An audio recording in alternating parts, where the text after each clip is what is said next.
Assalamualaikum warahmatullahi wabarakatuh. Selamat pagi anak-anak kelas 12. Kali ini saya Pak Ahmad Muarif akan menyampaikan materi bab 2 mengenai perlindungan dan penegakan hukum. Untuk pembelajaran PPKN saya menggunakan sistem pembelajaran asinkronus. Jadi nanti kalian bisa menyimak video ini kapanpun dan dimanapun sesuai dengan waktu luang kalian. Kemudian di bab 2 ini kita akan mempelajari mengenai hakikat perlindungan dan penegakan hukum, kemudian peran lembaga penegak hukum dan dalam menjamin keadilan dan kedamaian, serta yang terakhir adalah praktek mengenai perlindungan dan penegakan hukum. Jadi yang pertama nanti kita akan mempelajari mengenai hakikatnya, definisi dari perlindungan dan penegakan. Kemudian yang kedua kita akan mengetahui lembaga penegak hukum itu apa saja, tugasnya apa saja. Dan yang terakhir kita akan mempelajari mengenai prakteknya, mengenai perlindungan dan penegakan hukum. Yang pertama kita masuk di pembahasan hakikat perlindungan dan penegakan hukum. Jadi di sini kita mempelajari mengenai konsepnya, konsep mengenai perlindungan dan penegakan hukum. Kalau menurut tokoh Simanjuntak itu mengartikan bahwa perlindungan hukum itu upaya pemerintah untuk menjamin hak-hak warga negara agar tidak dilanggar oleh orang lain. Jadi pemerintah itu punya kewajiban untuk memberikan perlindungan hukum.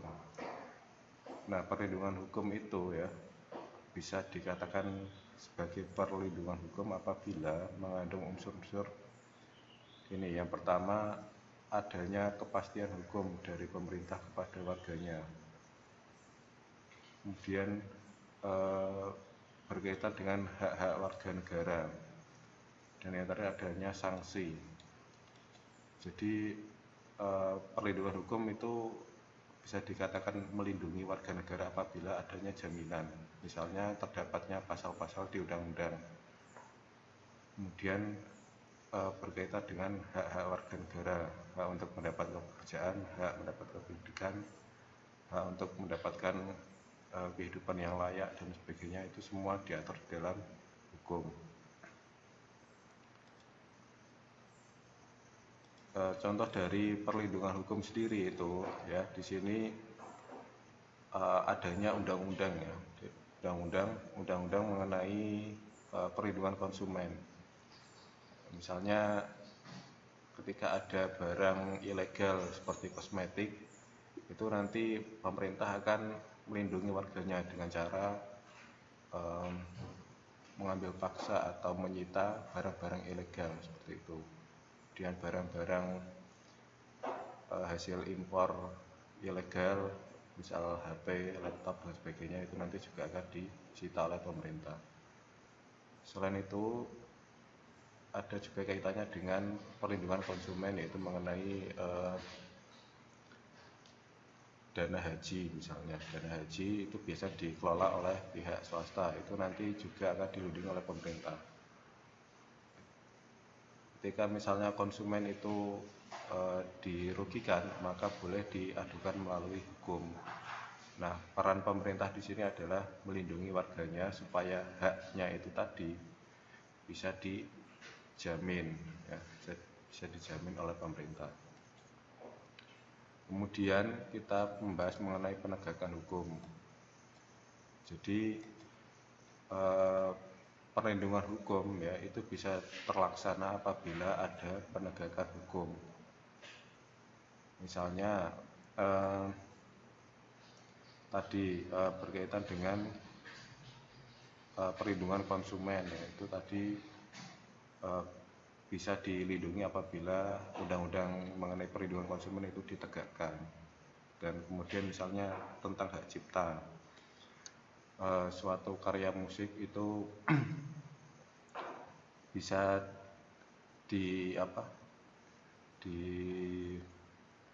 didaftarkan sebagai hak cipta ya, Hak cipta itu nanti ketika ada orang yang ingin menjiplak, maka orang tersebut bisa dikenai mengenai undang-undang hak cipta. Jadi para musisi itu bisa dilindungi hukum oleh pemerintah. Dengan cara apa? Dengan cara menegakkan undang-undang tentang hak cipta. Ini adalah konsep dari perlindungan dan penegakan hukum. Kemudian pentingnya perlindungan hukum. Yang pertama, pentingnya perlindungan hukum di sini ada yaitu tegaknya supremasi hukum. Jadi segala sesuatu yang ada di masyarakat, semua perilaku masyarakat itu wajib harus sesuai dengan peraturan hukum. Maka hukum itu posisinya adalah paling tinggi. Kalau di negara kita itu adalah negara berdasarkan hukum. Itu yang terdapat di pasal 1 ayat 3 Undang-Undang Dasar 1945. Jadi tidak boleh ada siapapun itu yang bertindak sewenang-wenang, termasuk presiden. Presiden itu tidak boleh sewenang-wenang. Karena apa? Karena presiden pun harus tunduk pada hukum. Nah, hukum itu posisinya paling tinggi. Kemudian pentingnya perlindungan hukum dan penegakan hukum itu adalah tegaknya keadilan. Nah, jadi supaya hak warga negara itu bisa terjamin, maka dibutuhkan yang namanya kepastian hukum. Nah, ketika ada kepastian hukum, maka hak warga negara itu akan terjamin. Misalnya ketika ada pemilu, ada warga negara yang usianya sudah di atas 17 tahun. Dia itu boleh mencoblos. Apabila dia tidak terdaftar di DPT, maka dia bisa mendaftarkan diri dengan cara masuk dalam DPT tambahan. Nah, itu supaya ada keadilan bagi siapapun untuk mengikuti pemilu. Kemudian yang ketiga adalah mewujudkan kedamaian dalam masyarakat. Jadi ketika negara kita ini kok tidak ada hukum, maka yang terjadi adalah kehidupan masyarakat itu nanti akan kacau. Maka ketika ada hukum, itu nanti akan terwujud yang namanya kedamaian. Tidak ada yang namanya aksi pembunuhan semena-mena, kemudian aksi genosida dan sebagainya. Kemudian kita membahas mengenai akibat tidak ada perlindungan hukum. Di akibatnya di sini yaitu yang pertama, kondisi masyarakat menjadi kacau. Nah, contoh di sini adalah mengenai kondisi di jalan raya. Kondisi jalan raya ini tentunya diatur dalam undang-undang lalu lintas. Ketika misalnya di jalan raya ini kok tidak diatur undang-undang, maka yang terjadi adalah kekacauan. Dan ketika masyarakat tidak menyadari akan pentingnya hukum, maka yang terjadi adalah kekacauan. Nah, bisa kalian simak di sini adalah kondisi lalu lintas di perempatan jalan ya, yang kacau, yang tidak beraturan ya. Mereka seenaknya sendiri menerobos lampu merah, kemudian ada yang tidak memakai helm, bahkan sampai ada yang tertabrak.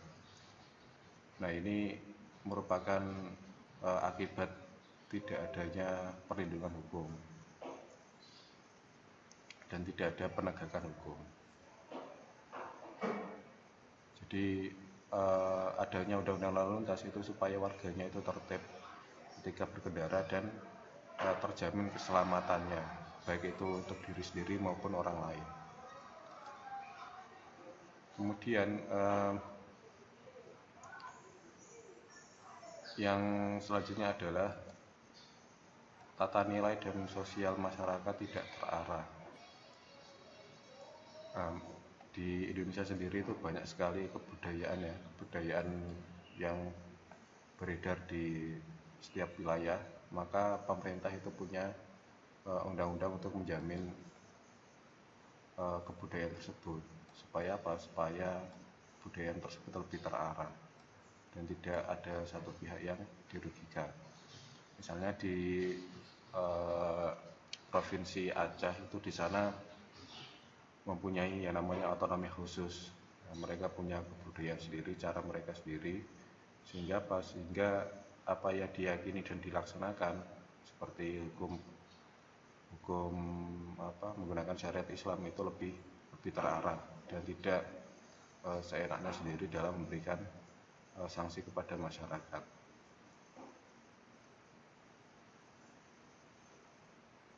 Saya kira itu yang bisa saya sampaikan dalam pembahasan mengenai hakikat perlindungan dan penegakan hukum. Untuk pertemuan selanjutnya nanti kita akan membahas mengenai peran lembaga hukum. Terima kasih. Assalamualaikum warahmatullahi wabarakatuh.